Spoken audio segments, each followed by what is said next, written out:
this and that and what the fuck else, episode 146.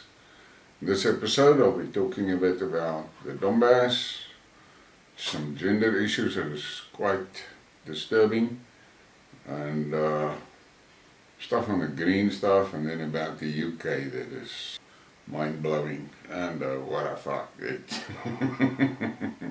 you will just laugh.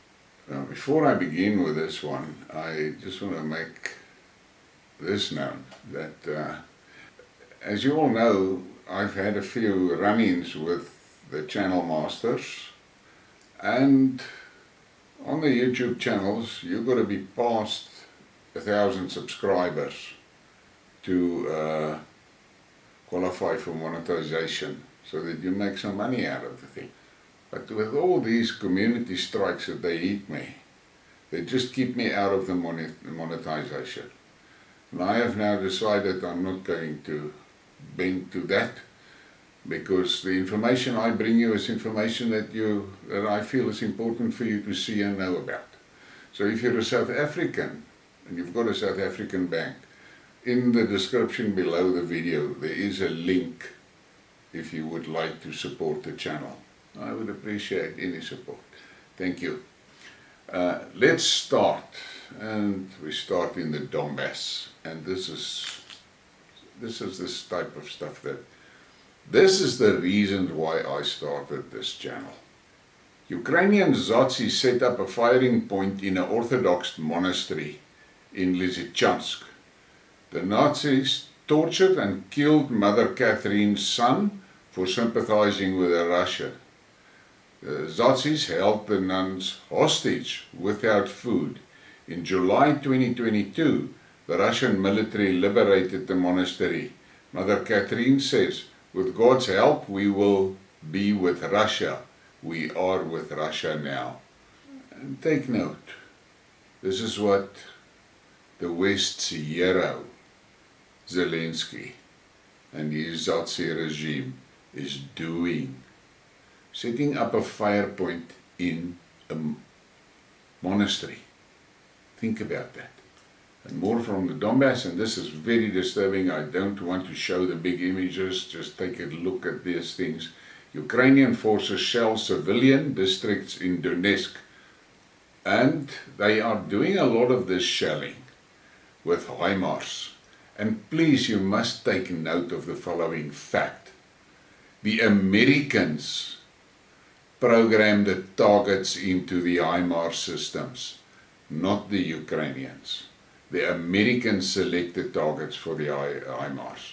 So, what you see in these little images, this is the work of Americans.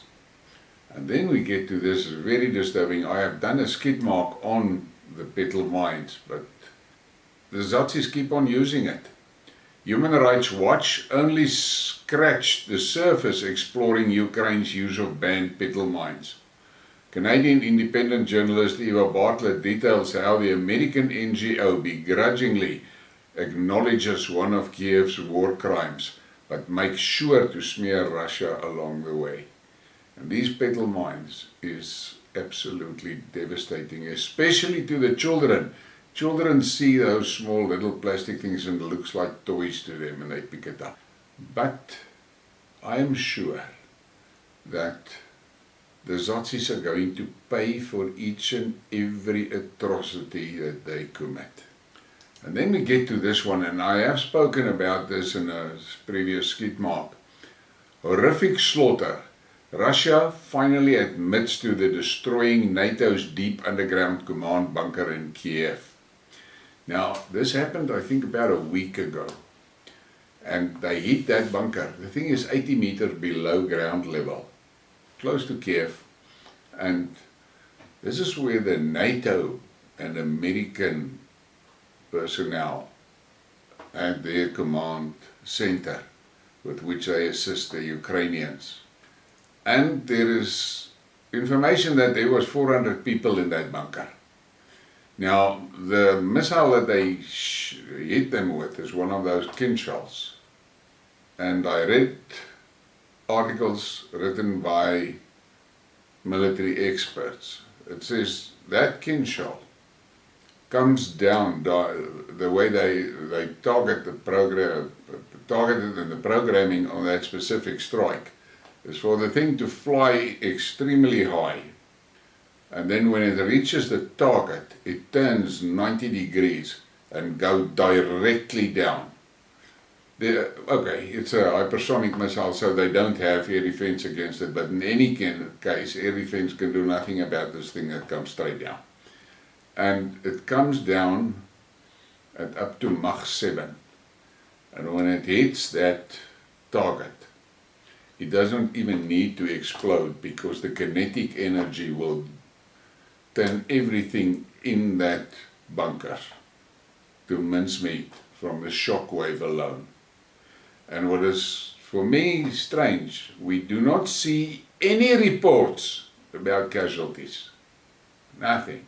The West is mum about the casualties. But we're used to that. And then we get to this, and it just made me shook my head. EU may allow blocking of Russian LNG imports. The EU energy ministers are working on a plan that would allow member states to block shipments of Russian liquefied natural gas, LNG, without introducing sanctions, Bloomberg reported on Tuesday, citing a draft proposal. According to the report, the plan involves giving national governments legal power to temporarily prevent Russian exporters from upfront booking of infrastructure capacity they need for deliveries. The mechanism aims further to reduce the region's dependence on Russian energy products. And in my previous Skidmark, I said that Germany is off Russian gas, but on American gas at 7 times the price. These EU idiots don't learn. Now look at this. More ways to deprive themselves of energy. Then we get to this. This was, for me, Germany has always been, in my mind, a country that was managed by brains and intelligent people. And listen to this. Germany's national debt hits record high. The country's Federal Statistical Office has reported that the debt rose to 2.37 trillion euros due to high spending during the coronavirus pandemic and the ongoing energy crisis. And they don't mention the spending on Ukraine in weapons and in money. The European countries is busy bankrupting themselves, and these enormous national debt is not going to go away. The citizens will have to pay it. And then we have this here now on the gender stuff. And I tried to go onto the thread where this was originally, this was on my timeline, and when I clicked on the top one to go to the tweet, it said the file does not exist. So it was obviously either deleted or censored. Transgenderism is a fad. Some cringe shit to watch online and desensitized world, where we feel offended about shit people say to us, full of the spoonful-fed media regurgitation of what you should think is cool and the latest trend, like OM triple G. Leftism follows the same route. So we end up in these circular battles on the internet and sometimes in the real life, and we believe it's real and it's how things are. It's got to be. But it is not. It's just your life. No race is conspiring against you. It's just a bunch of rich fucks who wants more money. They call the shots. All you can do is do your best to make sense of your situation in your little world and move forward. You're not a hero. You're not the ultimate protester. You're a, and then he uses an ugly Afrikaans word, just try to be the best, same word, you can be, no matter what people say to you. It's a ride. There's a lot of truth in that and a lot to think about. And then we get to than Bongino. Are liberals preparing for a civil war here? The evidence is all over. Don't miss the show. And it is really disturbing. USA. America transvestites declared war on Christians after police shoot dead a pervert who killed 3 students and 3 teachers at a Catholic school in Nashville. Kill the Christian motherfuckers, chop their heads off, roll the Christian motherfuckers in cement, put their kids in garbage cans, crucify filthy Christian motherfuckers, shit in their food, shoot the motherfuckers at the sun. Now, I'm not going to go into too much details on this because it's also a sensitive subject and topic, but I've got news for these colored flag twerps. The people they are threatening here now are not gender confused. There is real men in that group. And these mental retards and disturbed people, they are in for a hell of a ride. And then we get to my favorite topic, the global revolution. The Saudi Council of Ministers has officially approved the proposal to join the Shanghai Cooperation Organization. This is huge, guys, and something the West needs to take note of. The West is getting isolated at a hell of a speed. And then there was this, and this was quite interesting. Key non-Western organizations. This is what the list of country members and applicants looks like for BRICS, SCO, China's BRI. Not all the BRI. Soon will be too many to fit in the names in. And you can stop the video if you want to look at the details of where all those countries are tied together. And there's not a single Western country in. And then we have this. The Taliban has released a video with captured American military equipment. All this equipment was abandoned by the Americans during the shameful flight of the troops' withdrawal from Afghanistan. In total, according to the most conservative estimates, the Pentagon was unable to take out weapons and equipment worth $60 billion. $60 billion. It's funny, but American politicians are still trying to pretend that everything is going according to plan. I cannot understand that the American citizens took this. And then we get to the green stuff. Wind power fails on every count. Oxford scientist explains the math. Because the power carried by the wind depends on the third power of the wind speed. If the wind drops to half speed, the power available drops by a factor of 8. And there is many articles about this now. And I've read an article, quite a long thing, where the guys came to the conclusion, now they're already busy dismantling wind farms that has reached end of life. Now, basically none of that stuff is recyclable. Plus, there is so far not a single wind generation plant that has turned a profit. Not one. And then we get this from Iran. My friend Doc posted this on Twitter. Dis lekker om die diep blou see na 2 maande te verruil vir bietjie groenigheid. Ja, Iran het nie net sand en terreur nie. Hierdie is deel van my hotel se tuin. The guy works on an oil rig in Iran. And he's now off for a break on land. And look at those images of those gardens in the hotel where he stays. That is Iran. Those are images that we don't see that. The Western media will never show anything like that. And then we get to this from Russia. And this is connected to that Skidmark that I did about objectivity. A number of ethnic peoples of Siberia refer to the bear as grandfather.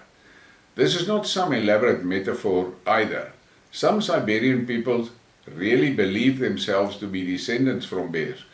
The progenitor animal supposedly not only gives birth to a lineage, but is said to accompany it throughout life. This sort of animal worship sometimes takes on forms modern urban people find peculiar. It has its own celebration of the bear, where a bear gets sacrificed and eaten, although the meat is usually boiled.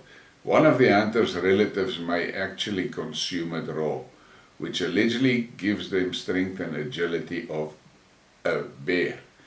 Now, it doesn't matter how you see this and how you view this and all of that.